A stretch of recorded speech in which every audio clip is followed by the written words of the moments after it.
বাংলাদেশের আপডেট সংবাদে আপনাদেরকে স্বাগত। শুরুতেই সংবাদ শিরোনাম। শুরুতেই জানিয়ে দেব একটি গুরুত্বপূর্ণ ভয়ঙ্কর সংবাদ। বাংলাদেশে গণহত্যা নিয়ে দিল্লিতে হাসিনা দলের অনুষ্ঠান বাতিল কারণ নিয়ে জল্পনা, থাকছে বিস্তারিত প্রতিবেদনে। আরও জানিয়ে দেব বিচার না বদলা, ঢাকায় পুলিশের হাতে আটক হাসিনা ঘনিষ্ঠ প্রাক্তন প্রধান বিচারপতি, থাকছে বিস্তারিত প্রতিবেদনে। এদিকে মাইলস্টোনে নিহতদের দাপনে ঘটে গেল এক অলৌকিক ঘটনা, থাকছে বিস্তারিত প্রতিবেদনে। জানাবো পাবনায় বিএনপি ও আওয়ামী লীগের মধ্যে তুমুল সংঘর্ষের রণক্ষেত্র, গুলিবিদ্ধ সহ আহত 12, থাকছে বিস্তারিত প্রতিবেদনে। সবশেষে জানিয়ে দেব বিমান দুর্ঘটনায় ইউনূস সরকারের ব্যর্থতার প্রতিবাদে কাল প্রোফাইল কালো করার ডাক ছাত্রলীগের, থাকছে বিস্তারিত প্রতিবেদনে। এতক্ষণ শুনছিলেন সংবাদ শিরোনাম, এবারে বিস্তারিত। বাংলাদেশে গণহত্যা নিয়ে দিল্লিতে হাসিনা দলের অনুষ্ঠান বাতিল কারণ নিয়ে জল্পনা। গোপালগঞ্জ সহ বাংলাদেশে গণহত্যা নিয়ে বিশ্বব্যাপী প্রচার শুরু করেছে আওয়ামী লীগ। শেখ মুজিবুর রহমান ও তার কন্যা শেখ হাসিনার জন্মস্থান গোপালগঞ্জে রয়েছে বঙ্গবন্ধুর সমাধি। সেখানে বাংলাদেশ সেনাবাহিনীর বিরুদ্ধে নির্বিচারে গুলি চালানোর অভিযোগ উঠেছে, তাতে 5 জন মারা যান, গুলিবিদ্ধ বহু মানুষ চিকিৎসাধীন। শুধু ওই একটি জেলা শহর থেকেই আওয়ামী লীগের 8,000-এরও বেশি নেতাকর্মীকে গ্রেপ্তার করা হয়েছে বলে খবর। আওয়ামী লীগ নেত্রী হাসিনার বক্তব্য, গোপালগঞ্জে পাক বাহিনীর মতো গণহত্যা চালিয়েছে বাংলাদেশ সেনা। স্বাধীনতার পর কোথাও কখনো সেনাবাহিনী দেশের নাগরিকের বিরুদ্ধে এমন অত্যাচার চালায়নি। আওয়ামী লীগ ওই ঘটনা নিয়ে একটি তথ্যচিত্র তৈরি করেছে। সেটি জাতিসংঘের মানবাধিকার কমিশন, ইউরোপীয় কমিশন, হিউম্যান রাইটস ওয়াচ এবং অ্যামনেস্টি ইন্টারন্যাশনালের কাছে জমা দিয়েছে। ওই ঘটনা নিয়ে দিল্লিতেও একটি অনুষ্ঠানের আয়োজন করেছিল শেখ হাসিনার দল। গত বছর 5 আগস্ট থেকে হাসিনা ভারতে আসেন।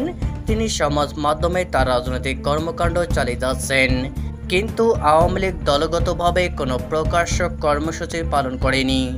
দিল্লি প্রেস ক্লাবে তথ্যচিত্র প্রদর্শনীর পাশাপাশি গোপালগঞ্জ সহ গোটা বাংলাদেশের মানবাধিকার হরণ নিয়ে আওয়ামী লীগের সাবেক মন্ত্রী, সাংসদ, নেতাদের বক্তব্য পেশ করার কথা ছিল, কিন্তু বুধবার বিকেলের ওই অনুষ্ঠান শেষ মুহূর্তে বাতিল করে উদ্যোক্তারা।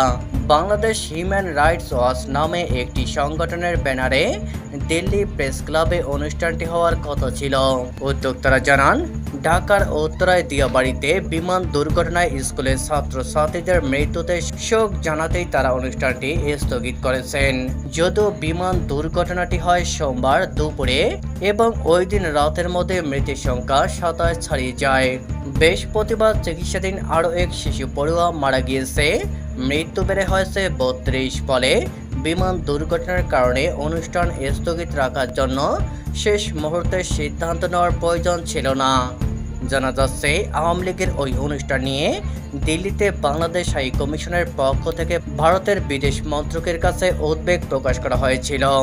দূতাবাসের বক্তব্য, আগামী 5 আগস্ট গণ অভ্যুত্থানের বর্ষপূর্তি নিয়ে বাংলাদেশের নানা উদ্যোগ আয়োজন চলছে।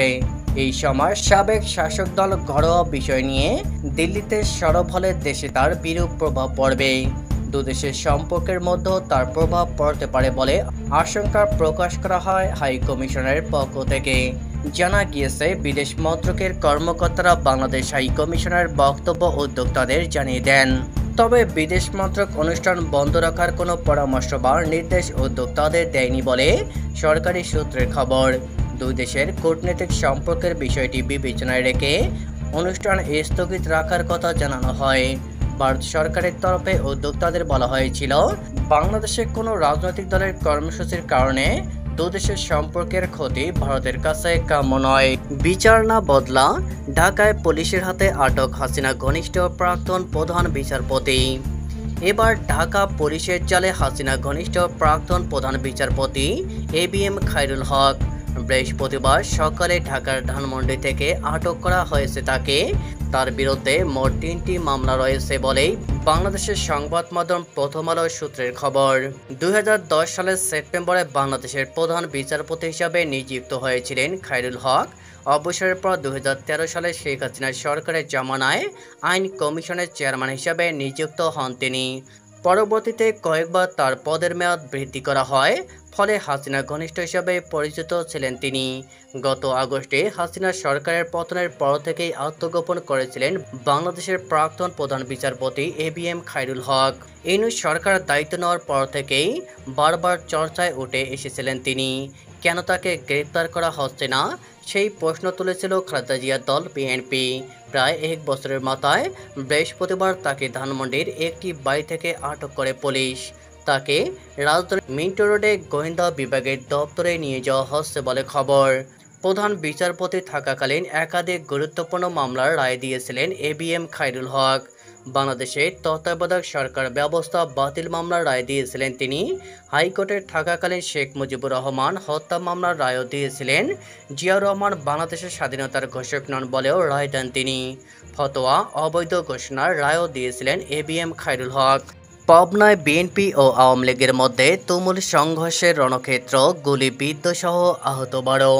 পাবনা শহরে মণ্ডলপাড়ায় আধিপত্য বিস্তারকে কেন্দ্র করে আওয়ামী লীগ ও বিএনপির 2 গ্রুপের মধ্যে ভয়াবহ সংঘর্ষ ও গোলাগুলির ঘটনা ঘটেছে। এই ঘটনায় বিএনপির 12 নেতাকর্মী আহত হয়েছে বলে জানা গেছে। আহতদের মধ্যে কয়েকজন গুলিবিদ্ধ অবস্থায় হাসপাতালে চিকিৎসাধীন রয়েছে। মঙ্গলবার 23 জুলাই রাত আনুমানিক 12:30টার দিকে শহরের 2 নম্বর ওয়ার্ডে মণ্ডলপাড়া জামে মসজিদের পাশে বউবাজার ক্লাব এলাকায় এই ঘটনা ঘটে। মাইলস্টোন স্কুল অ্যান্ড কলেজের যৌথ বিমান বিধ্বস্তের ঘটনায় নিহতদের দাফনের জন্য জায়গা নির্ধারণ করে দিয়েছে প্রধান উপদেষ্টা অধ্যাপক ডক্টর মোহাম্মদ ইউনূস। মঙ্গলবার 22 জুলাই দুপুরে প্রধান উপদেষ্টার প্রেস উইং থেকে এই তথ্য জানানো হয়েছে। মাইলস্টোন স্কুল অ্যান্ড কলেজে বিমান বিধ্বস্ত হওয়ার ঘটনায় নিহতদের কবরস্থান করার জন্য মাইলস্টোন স্কুলের সন্নিকটে উত্তরা 12 নম্বরে সিটি কর্পোরেশন কবরস্থানের জায়গা নির্ধারণ করে দিয়েছে প্রধান উপদেষ্টা। এই কবরস্থান তাদের স্মৃতি রক্ষাতে সংরক্ষণ করা হবে, যেন এক অলৌকিক ঘটনা। বিমান দুর্ঘটনায় ইউনূস সরকারের ব্যর্থতার প্রতিবাদে কাল প্রোফাইল কালো করার ডাক ছাত্রলীগের।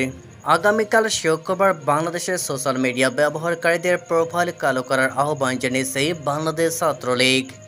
আওয়ামী লীগের এই ছাত্র সংগঠন দেশবাসীর উদ্দেশ্যে বলছে, দুর্ঘটনা এবং তাতে বিপুল সংখ্যায় হতাহতর দায় ইউনূস সরকারের গাফিলতির কারণে উদ্ধারের কাজ ব্যাহত হয়। চিকিৎসায় বিলম্বের কারণে বহু শিশু পড়ুয়ার প্রাণ গিয়েছে। এভাবেই দেশের ভবিষ্যৎকে খুন করেছে সরকার। দুর্ঘটনায় নিহতদের প্রতি শ্রদ্ধা জ্ঞাপন এবং আহতদের প্রতি সমবেদনা জানাতে প্রোফাইল কালো করার ডাক দিয়েছে দেশের সবচেয়ে পুরনো এই ছাত্র সংগঠন। ছাত্রলীগ তাদের এই কর্মসূচির নাম দিয়েছে মাইলস্টোনের জন্য প্রার্থনা কালো প্রোফাইলে শোক সংহতি। এক বিবৃতিতে ছাত্রলীগ বলছে, মাইলস্টোনের শিশু, শিক্ষক, অভিভাবকদের অসহনীয় মৃত্যু যন্ত্রণায় কাতরানো শিশুকে উদ্ধার করতে যাওয়া সহপাঠী শিক্ষকদের ওপর লাঠিচার্জ, রাতের তারার ভিড়ে নিহত আহত শিশুদের খুঁজে ফেলার বদলে সহপাঠীরা আতঙ্কিত লাশ গুমের সংখ্যায়। তারা বলছে, মাঝরাতে এইচএসসি পরীক্ষা স্থগিতের ঘোষণায় পরীক্ষার্থীরা মানসিকভাবে বিপর্যস্ত। পরীক্ষা কেন্দ্রে গিয়ে ফিরে আসতে হয়েছে তাদের।